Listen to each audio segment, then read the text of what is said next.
आगे बढ़ते हैं और बात कर लेते हैं एक अहम मौजू की। एक तो इंसानी जिस्म के लिए वर्जिश कितनी ज़रूरी है। जो लोग वॉक करते हैं वो वर्जिश को भूल जाते हैं, एक्सरसाइज को भूल जाते हैं। जो एक्सरसाइज करते हैं वो वॉक को भूल जाते हैं।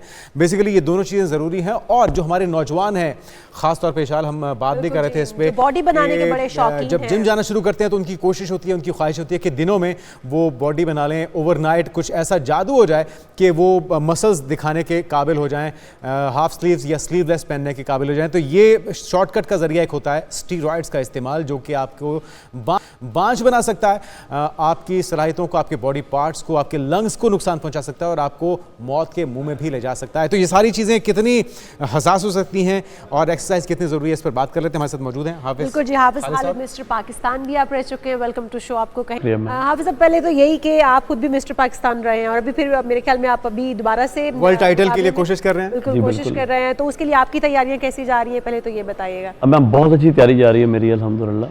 एक वर्ल्ड चैंपियनशिप है, उसके लिए मे बी 8 to 6 वीक रह गए हैं, तो इंशाल्लाह अच्छी तैयारी चल रही है। अच्छा, वर्जिश पे ज़रा, पहले तो हम वर्जिश पे आते हैं, फिर आते हैं स्टीरॉयड्स वाले मामले पे।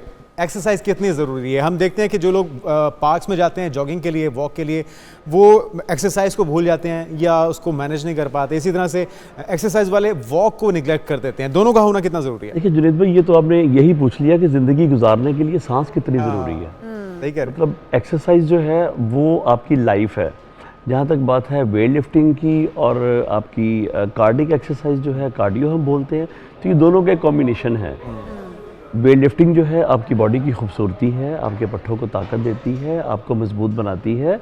और आपकी जो कार्डिक मैम जो है कितनी होनी चाहिए? जी बिल्कुल, आपकी जो वेट ट्रेनिंग है वो 35 मिनट से ज़्यादा नहीं होनी चाहिए। अच्छा, अगर आप लेकिन पहले क्या करें? पहले कार्डियो फिर वेट ट्रेनिंग? जब आप पहले कार्डियो करते हैं ना, फिर वेट ट्रेनिंग के लिए आपके पास एनर्जी नहीं बचती। अच्छा, इसका असूल ये है कि सबसे पहले आप वेट ट्रेनिंग करें। अच्छा, मतलब ये नई चीज़ है। पहले वो कह रहे हैं कि वेट ट्रेनिंग करें, ना कार्डियो बाद में करें। ये इसके ऊपर जरा रोशनी डालिए। ये कैसा है? जरूरी है पहले लाइटर से स्टार्ट करें, आप कह रहे हैं पहले हार्ड पे जाएं और फिर एग्जैक्टली मैम, मैं बताता हूं। जरा रोशनी डालें। जब आप जिम आए हैं तो सबसे पहले आप थोड़ा वार्म अप करेंगे, थोड़ा स्ट्रेचिंग करेंगे। बॉडी जब आपकी वार्म अप होगी तो फिर आप वेट को लिफ्ट करने की कोशिश करेंगे। Slow and study with the race, slowly आप ग्रेजुअली वेट को ऊपर लेके जाएंगे। आपकी 35 से 45 मिनट की आपकी एक्सरसाइज होगी और उसके बाद फिर आप कार्डियो करेंगे। कार्डियो में आपकी 30 मिनट वॉक जो है वो बेस्ट है आपके लिए। अगर आप वॉक करते हैं तो मेरा मानना ये है कि आपको कभी भी हार्ट के इश्यूज नहीं होते। अच्छा, बॉडी को एक तो शेप अप करना, टोन करना और एक फिट रहना, दोनों के लिए ही जाहिर है एक्सरसाइज और वॉक दोनों ही ज़रूरी है। अच्छा, ट्रेडमिल के ऊपर एक्सरसाइज मतलब जब जॉगिंग करना है, ये ठीक रहता है या इसका नुकसान भी हो सकता है? बिल्कुल इसका नुकसान है। ट्रेडमिल के ऊपर वॉक करना या जॉगिंग करना बिल्कुल सही नहीं है। आप उसकी निस्बत ये है कि किसी पार्क में, ग्राउंड में आप रोड के ऊपर वॉक कर लें, वो सबसे बेस्ट है। इससे आपकी जो नी है, नी इंजरी हो सकती है। लेकिन अभी जो हमारा मौसम चल रहा है ये बिल्कुल बाहर खुले में वॉक करने वाला नहीं है, स्मॉग चल रहा है। हम अगर पार्क्स में वॉक करते हैं, वैसे तो अगर एक अच्छा वेदर हो तो बहुत ही अच्छी बात है, क्योंकि ऑक्सीजन भी आप डायरेक्टली इनहेल कर रहे होते हैं दरख्तों से। इस वक्त हम स्मॉग इनहेल कर रहे हैं। इस वक्त अगर हम बेहतर है कि हम ट्रेडमिल, जी बहुत बेहतर है कि आप फिर अपने ट्रेडमिल कर लें, जिम में कर लें, घर पे कर लें, बेडरूम में कर लें, ट्रेडमिल कर लें, वो बहुत बेहतर है इसके लिए। ठीक है। अच्छा, स्टीरॉइड्स की तरफ जुनैद का ये था कि बहुत सारे बच्चे गिरदोनवा में हमारे इस चीज़ का शिकार हो रहे हैं। हमने देखा कि टीनेजर होते हैं, स्कूल कॉलेज से शॉर्टकट चाहते हैं ना, वो तहसील होते हैं और उनको समटाइम दूसरों को इम्प्रेस करने के लिए अपने साथ, और आप जैसे आप मिस्टर पाकिस्तान रह चुके हैं तो आप लोगों से इंस्पिरेशन लेते हैं और कहते हैं भाई हमें भी ऐसा बनना है, और वो भी बनना है रातों रात। वो रातों रात बनने के लिए स्टीरॉइड्स का इस्तेमाल करते हैं। कितने नुकसानदेह हैं, कितने हार्मफुल हैं, और क्या इनसे कोई फ़ायदा भी लिया जा सकता है? क्योंकि नुकसान तो बहुत ज़्यादा हैं। देखिए मैम, तंदुरुस्त जिस्म, खूबसूरत जिस्म अल्लाह की इनायत है। अगर यही जिस्म अंदर से खोखला हो तो आपके लिए बहुत बड़ी आफत भी है। मेरा मानना यह है कि आज जो लोग स्टीरॉइड का इस्तेमाल कर रहे हैं, आने वाले वक्त में इनको बहुत सारी बीमारियों की तरफ से इनविटेशन कार्ड आने वाला है। अगर आज आप स्टीरॉइड का इस्तेमाल करते हैं फॉर द टाइम बीइंग, आप समझते हैं अपना गोल अचीव करने के लिए, ट्रॉफीज़ के लिए, लोगों को इम्प्रेस करने के लिए, अपनी पर्सनैलिटी को, क्या नुकसान हो सकते हैं? कौन कौन से नुकसान में सबसे मेजर नुकसान जो है, मैं आपको मेन चीज़ 2-3-4 चीज़ें बता देता हूँ। आपकी किडनी डैमेज हो जाते हैं, आपके लंग्स ख़राब हो जाते हैं, आपके हार्ट इशू बनना शुरू हो जाते हैं, आपके मूड स्विंग चेंज होते हैं, आपका हेयर फॉल स्टार्ट हो जाता है, आर्थराइटिस स्टार्ट हो जाता है, आपका जो हड्डियों का बुरबुरापन है वो शुरू हो जाता है, बीपी हाई होना शुरू हो जाता है, आप डायबिटीज़ हो जाते हैं। तो ये सारी प्रॉब्लम जो है स्टीरॉइड जो आपको 80 साल के बाद मसाइल होने हैं वो आपको जवानी में हो सकते हैं अगर आप Teenage स्टीरॉइड्स में start इस्तेमाल हो करते जाते हैं। हैं। अच्छा, कोई बिल्कुल। फायदा भी है या कोई अगर आप किसी की गाइडेंस से डॉक्टर के मशवरे से इस्तेमाल करें तो इसका फायदा हो सकता है या कोई फायदा नहीं है? बेसिकली स्टीरॉइड डिपेंड करता है। स्टीरॉइड दो तरह की होती है। एनाबॉलिक स्टीरॉइड होती है जो बॉडी बिल्डर यूज़ करते ठीक हैं, है। एक स्टीरॉइड होती है जो एंटी इन्फ्लेमेटरी होती है। वो बहुत सारी बीमारियों में डॉक्टर प्रिस्क्राइब करते हैं कि स्टीरॉइड लगाएं, लेकिन वो बॉडी बिल्डिंग के लिए डॉक्टर कभी भी प्रिस्क्राइब नहीं करते। देखिए, आपकी इंसानी बॉडी जो है वो तकरीबन टेस्टोस्टेरोन जो है वो एक हफ्ते में ये जो नेचुरली आपकी बॉडी Natural बनाती है process है। वो 50 mg बनाती है। आप उसको एक हफ्ते में 300 mg अगर बॉडी में एक्सटर्नल ले रहे हैं तो वो डेफिनेट आपकी बॉडी का जो नेचुरल सिस्टम है उसको आपने ब्रेक बॉडी कर रहा बनाने है। में उसको यूटिलाइज कर दिया तो फिर तो आप बांझपन का शिकार हो जाएंगे। बिल्कुल बांझपन का शिकार हो जाएंगे। बेबी पैदा होने के जो आपके अंदर हार्मोन्स हैं वो सलाहियत कम ही हो खत्म हो जाते जाएगी। हैं, वो डैमेज हो जाते हैं।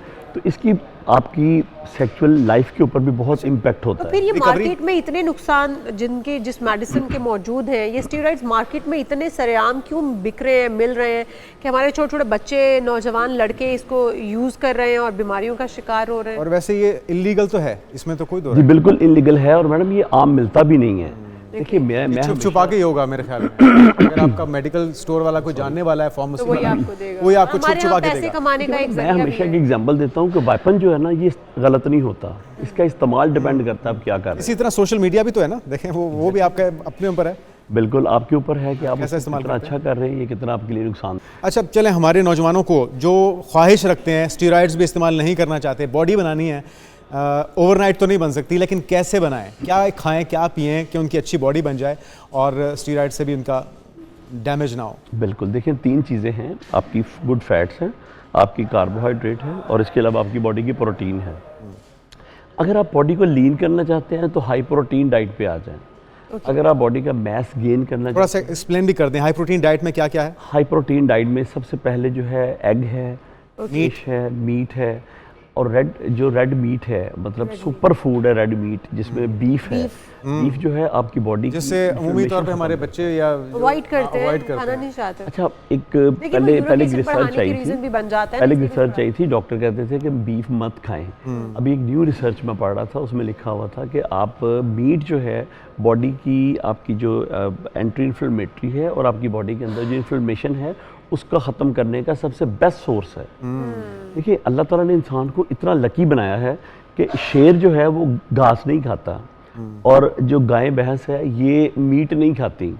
अल्लाह ताला ने इंसानी जिस्म के अंदर, इंसानी मुंह के अंदर सब कुछ जो खाते दांत हैं। लगाए हैं, जो ऐसा सिस्टम है, दोनों चीज़ें खाते हैं। दोनों चीज़ें खाते हैं। घास भी और खा लेते हैं। घास भी खा लेते हैं, जाहिर वेजिटेबल्स है, भी सारी खाते हैं, मीट भी vegetables, खाते हैं, सब salads चीज़ें खाते हैं। खाते हैं। तो सर अगर आपने बॉडी को लीन करना है तो हाई प्रोटीन डाइट पे आ जाए, जिसमें मीट है, फिश है, एग्स हैं, राजमा है, रेड किडनी बीन्स। अगर आपने लीन करना है, लीन करना एक अगर आप स्मार्ट होना चाहते हैं तो हाई प्रोटीन मस्कुलर करना चाह रहे हैं अगर आप। सिंपल सा कुलिया है, अगर आपने लीन करना है तो कार्बोहाइड्रेट को अपनी बॉडी से 50% कट कर दें। और उसमें क्या है कार्बोहाइड्रेट में? कार्बोहाइड्रेट में जो आप रोटी खाते हैं, चावल खाते हैं, ब्रेड खाते हैं, ये जो जितने भी बेकरी आइटम्स हैं, ये इसकी किस लंबी लिए चौड़ी है? फहरिस्त है। ये सारी चीजें किस लिए है? फाइबर, अगर आपने बॉडी बनानी है तो नहीं मैम, अगर आप- कार्बोहाइड्रेट्स। हाँ मैं बताता हूँ।